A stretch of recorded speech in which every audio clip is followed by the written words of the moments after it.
eno state kutebangako bamiria tebabanga bano bamiria bali niwunyanga toilet y'omukyalo nga kabini mpulira state house ya leero sinzi bindwadde milioni 165 buli district buli abedisi yafuna milioni 55 adisi atali mulonde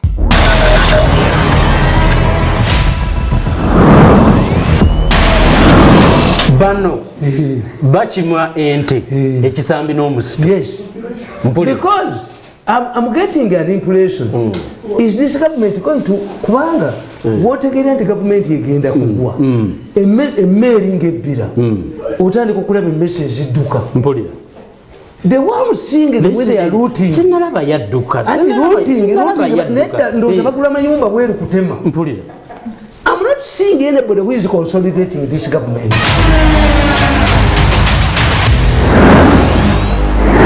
I want to read to you what was passed in the supplementary, and you'll find that includes your people as well. M.i.S.O and DC Secretariat, 15 billion. You have got that? Also the Prime Minister, support to vulnerable persons, 59 billion. That's the one which is buying the expired milk. You are aware that milk is expired, which are serving Ugandans. And the beans, the rotten beans. 59 billion. You should take an interest in that. The UPDF took 29 billion. The Ministry of Health had come with a request of 62 billion. In our wisdom, we felt the Ministry of Health needed more money than anybody else. So we adjusted their budget to 94, from 62 to 94. These thieves, the thieves who sit here, are the ones who adjusted that for the Ministry of Health. Ng'entalo za ssente zikyayinda mu ggwanga, ani yali aki, ani yazimuwa, ye gwe baaziwa ye yalina okuzitwala, oba lwaki yazirya, ye ani yamugamba azirye. Tusazeewo bakolera akatambi kano akalaga ensaasaanya ya gavumenti ey'ennyongereza y'omwaka guno. Ennyongereza kitegeeza nti ssente eziba zigabiddwa mu mwaka gw'ebyensimbi ziba tezimaze, gavumenti n'esalawo ejjeesabe paalamenti essente ez'ennyongereza. Zino gavumenti zirina okusaba paalamenti zeezo zokka ssente nga singa eba ezikutteko nga tesabye zituuka mu bitundu 3%, ebitundu 3 ku 100 ebya budget zeezo zibaba approve oba zibaba bateekawo okubanga zikolebwa. So nno nga bwe ziba tezituuka bitundu 3 tebatera kujja kusaba, naye bwe zisukka ebitundu 3 ebya budget bajja ne bazisaba, oba bwe ziwera ebitundu 3. Kigambibwa nti endooli teziriwo kati zivudde ku gavumenti kuvangayo buli kaseera omwaka guno n'esaba ennyongereza ez'ensusso ng'ate kigambibwa nti ssente zino tezirabibwa we ziraga. Ennaku z'omwezi nga 3 omwezi ogwokusatu gavumenti yasaba ennyongereza ya buwumbi 662 n'emiliyoni nga 330. Ennaku z'omwezi nga 3 omwezi ogwokusatu. Ennaku z'omwezi nga 19 ogwokusatu gwennyini gavumenti era yaddamu n'esaba ssente endala. Ku luno nga yajja n'esaba ennyongereza ya buwumbi 749 n'obukadde 82. Zino nti nno ze baasooka okubawa zaali tezibamaze. Ennyongereza ze baasooka okubawa mu budget zaali tezimaze, n'ennyongereza gye baasaba nga 3 nazo zaali tezimaze, ne badda nga 19 okusaba ennyongereza ya buwumbi 749 n'obukadde 82. Nga ku zino ze badda okusaba nga 19 biliyoni 9 biliyoni za Uganda 9 zaali za State House, biliyoni 6 n'obukadde 98 zaali za office ya Prime Minister oba office ya Saba Minister, ng'era biliyoni 4 ne ssente obugwamu eziringa mu miliyoni 75 zaali za kakiiko k'eby'ettaka akakulirwa Catherine Bamugemereire. So kino kitegeeza nti mu mwezi ogwokusatu gwokka gavumenti yasaasaanya almost akasiriivu ka ssente kamu mu nnyongereza. Zino n'ennyongereza ngikunnyonnyodeze ssente ezisukka mwezi zitwaba babawa, nga kitegeeza nti mu budget baabala bubi tezaamala. Gavumenti ekirwadde kya coronavirus bwe kizze yasalawo ne yeewola obukadde 600 obwa euro. Zino sizinza kuziza mu za Uganda, naye gwe kitwala obukadde 600 obwa euro okuva mu kitongole kya European Union okusobola okulwanyisa ekirwadde ki COVID-19 ekitanaba na kuweza abantu 10 bali mu ggwanga. naye nga ekyo ng'okitadde ebbali ku zino miliyoni 600 eza euro minisitule y'ebyobulamu yajja eri parliament nesabako obuwumbi 82 ne miliyoni 562 obukadde obuwumbi 82 ne miliyoni 562 zino nga zaali zakulwanyisa kirwadde kya covid-19. Parliament yalabanga kyetaagisa okulaba nga bano bawungirwako ne kasente so ze baasaba ne bazisussaamu ne babaweeyo obuwumbi obwasukka mu 100 bwalinga 180 sente ezigwamu zino nga bazibawa okusobola okulwanyisa ekirwadde ki covid-19. Ku zino mu bajeti yaabwe baali babajetinga nga bajja okusaba sente baali babalirira nga bajja okusaba sente baabala nti biliyoni 3 ne miliyoni nga 2 zino zaali za kusasula wooteeri abalwadde ba corona oba bateebereza okuba nti baali balwadde ba corona gye baaterekebwa mu karantini. Naye nga Uganda ojjukira nti akaseera ako gavumenti ne pulezidenti yalagira nti omuntu yenna agenda mu karantini alina okwesasulira esente ezaali mu $100 lunaku lwasulayo.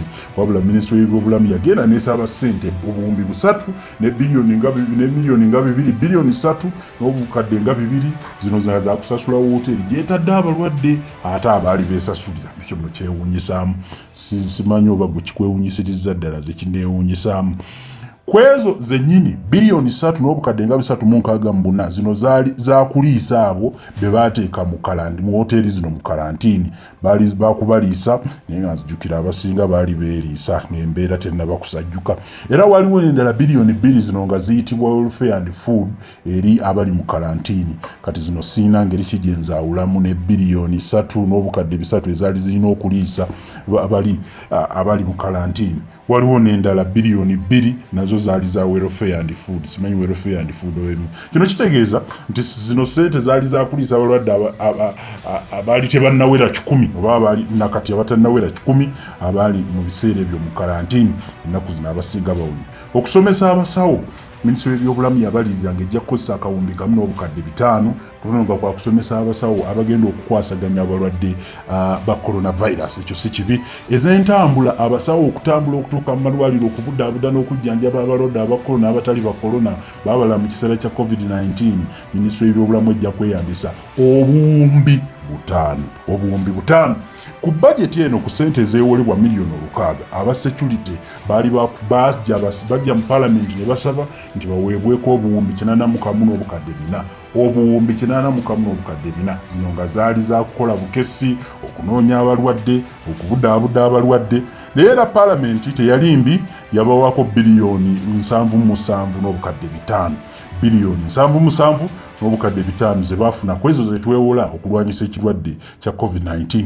Tuli ku nsonga ya budget, tuli ku nsonga ya ssente, tuli ku nsonga ya budget z'ennyongereza, embalirira z'ennyongereza ezize zikwatibwa n'engeri ssente ezize zitabulamu ebitongole ebyenjawulo n'abakungu mu ggwanga. Gavumenti ez'ebitundu ku zino ssente ezeewolebwa okulwanyisa coronavirus zaali zakuggyako obuwumbi 36 n'obukadde 2. Buno nno ba RDC baasaba babeere nga baweebwa biliyoni 7 n'obukadde 5 nga zino zaali z'amafuta. Biliyoni 7 n'obukadde 5 zino zaali z'amafuta.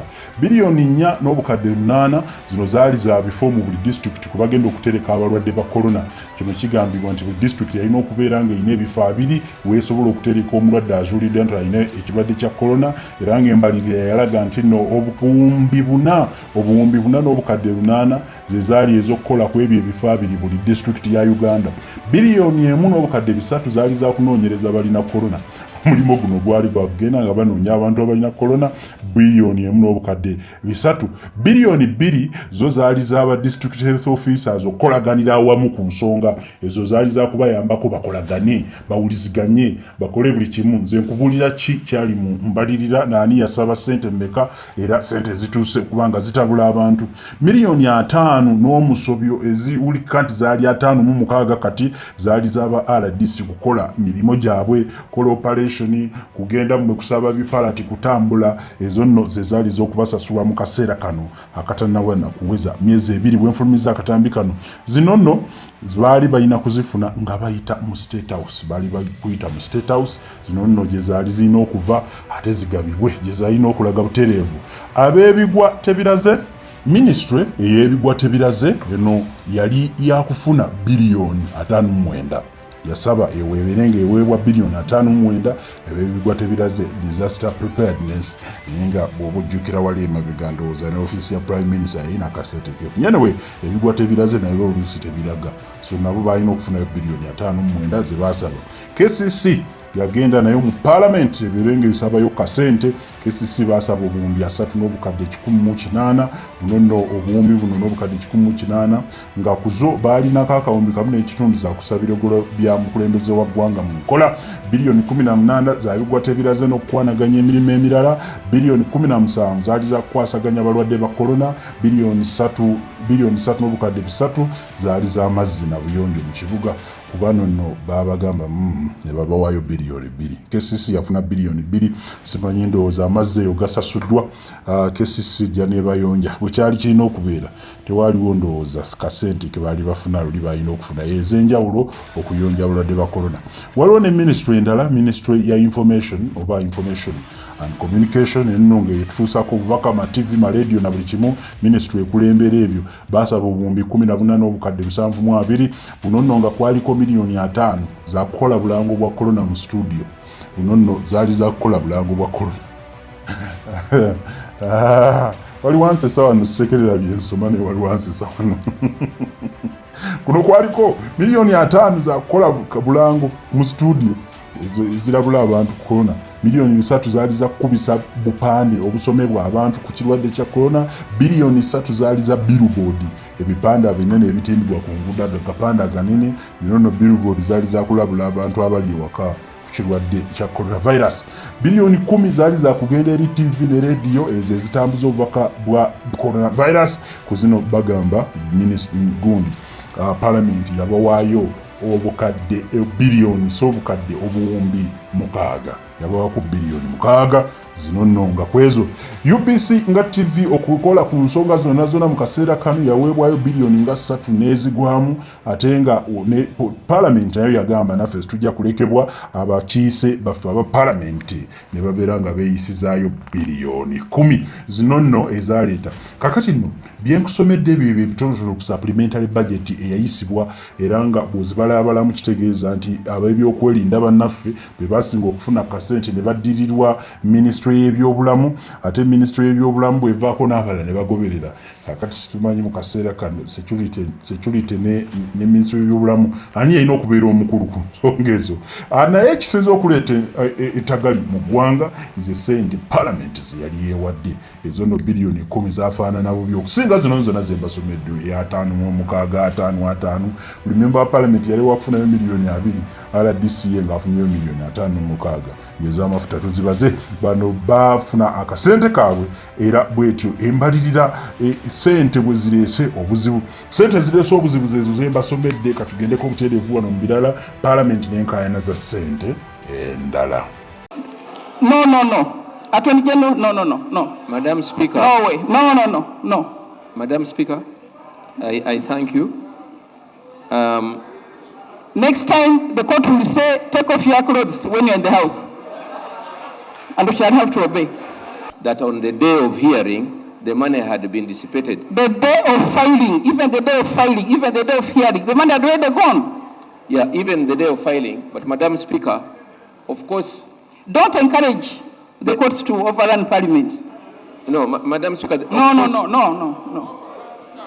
The issue is, Madam Speaker, that would be the first ground by which on the 29th that matter would be expected to be thrown out. But the court...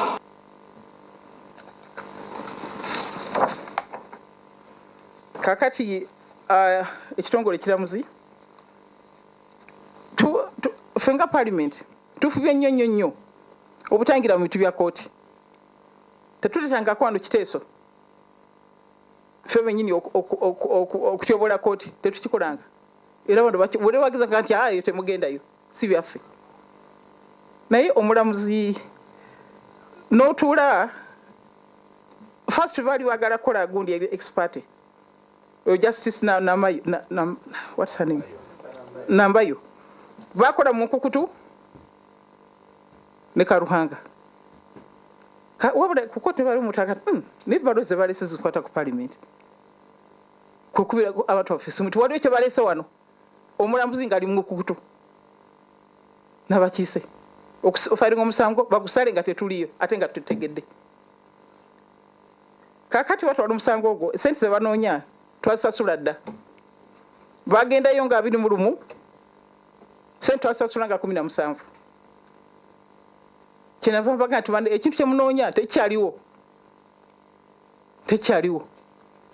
Naye nagenda mu maaso naga nti kakati obanga tekyali mu commission kanoonye ba members. Mu kusaba tekwali mu kigamba nti noonye ba members basasule ssente. Naye omulamuzi n'akyetuma oyo nambayo.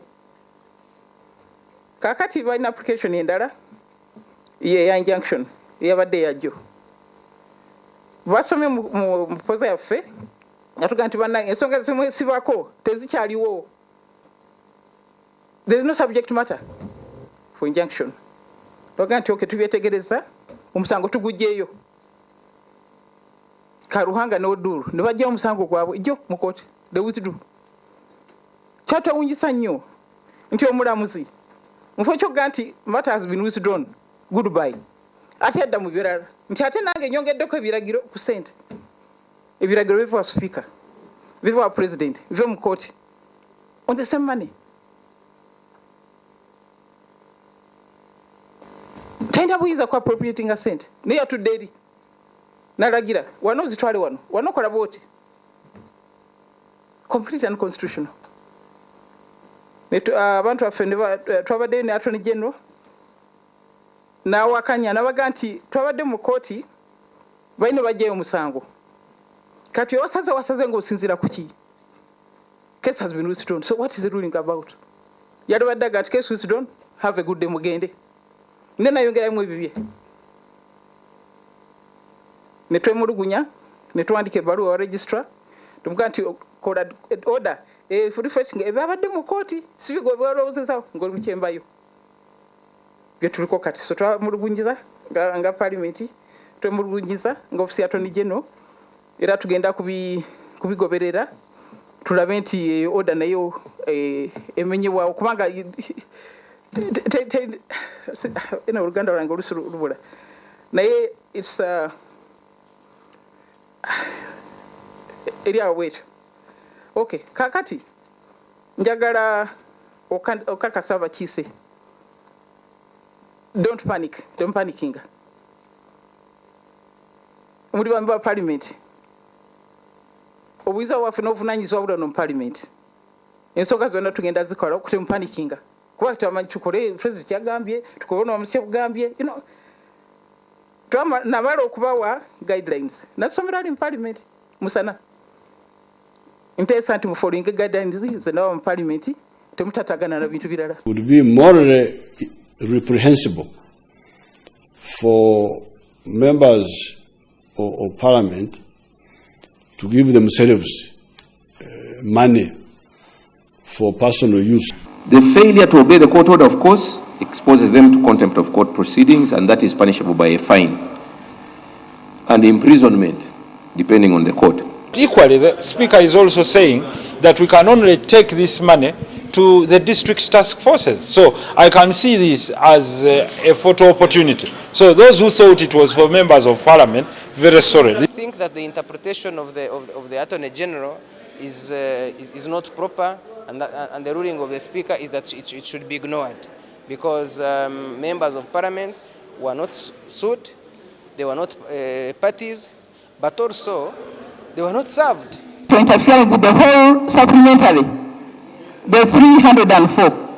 Therefore, even those are injuncted. Yes, because they are one bill. Yes, it's something that we should really avoid. Members of parliament were not party to this suit.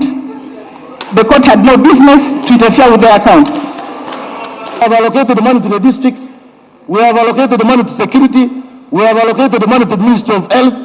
We have allocated the money even to the judiciary. Why are they picking parliament? If that's the case, we therefore say we have to take all this money back to the government coffers, and then we go back to the drawing board. The failure to obey the court order, of course, exposes them to contempt of court proceedings, and that is punishable by a fine and imprisonment, depending on the court.